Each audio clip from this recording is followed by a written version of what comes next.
In this episode of Axe Tuts, we introduce some variety into our 12-bar blues progression, like those variety sweets with all the different flavours. Hello and welcome to Axe Tuts, the show where words come out from my mouth that will hopefully impart knowledge to you about guitar playing and music theory. I'm your host, Ray George. Since I've been covering the blues lately, playing over the 12-bar progression with pretty much the most basic chords, I thought it'd be interesting to see how the chords of the progression can be embellished. As you probably know if you've been following my videos, the major blues progression is constructed on the 1, 4 and 5 chords of the major scale. The most common embellishment which I've been using is to make each chord a dominant 7th, as well as the 5-7 chord being added to the 12th bar in order to create a simple turnaround, taking us back to the start of the progression. In this video, I'm going to show you a progression that's quite commonly used in jazz blues. As far as I know, it was made famous by the song Sea Jam Blues by Duke Ellington.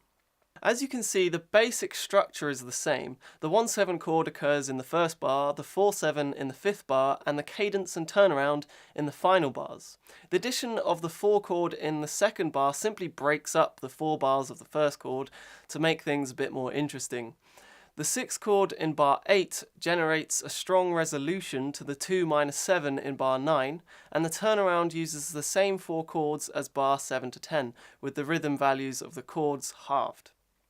Here's what it sounds like on the guitar, using the rhythm that fits with the style and the backing.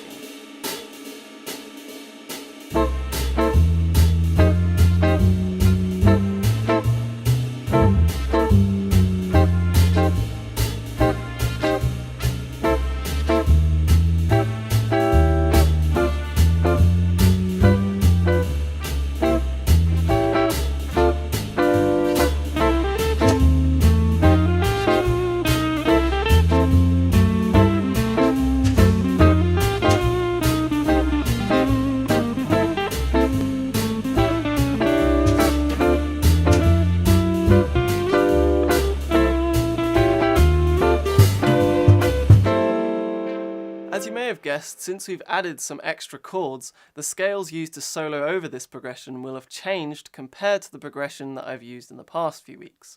I'll cover how to go about soloing over this progression in the weeks to come. It requires learning some new scales and theory that I haven't covered yet. I hope this episode has been helpful. If you enjoyed it, please hit the like button, favourite it if you really like it. If you have any questions, comments or suggestions as to what I should cover, don't hesitate to leave them in the YouTube comment section or on twitter.com/RayGeorge.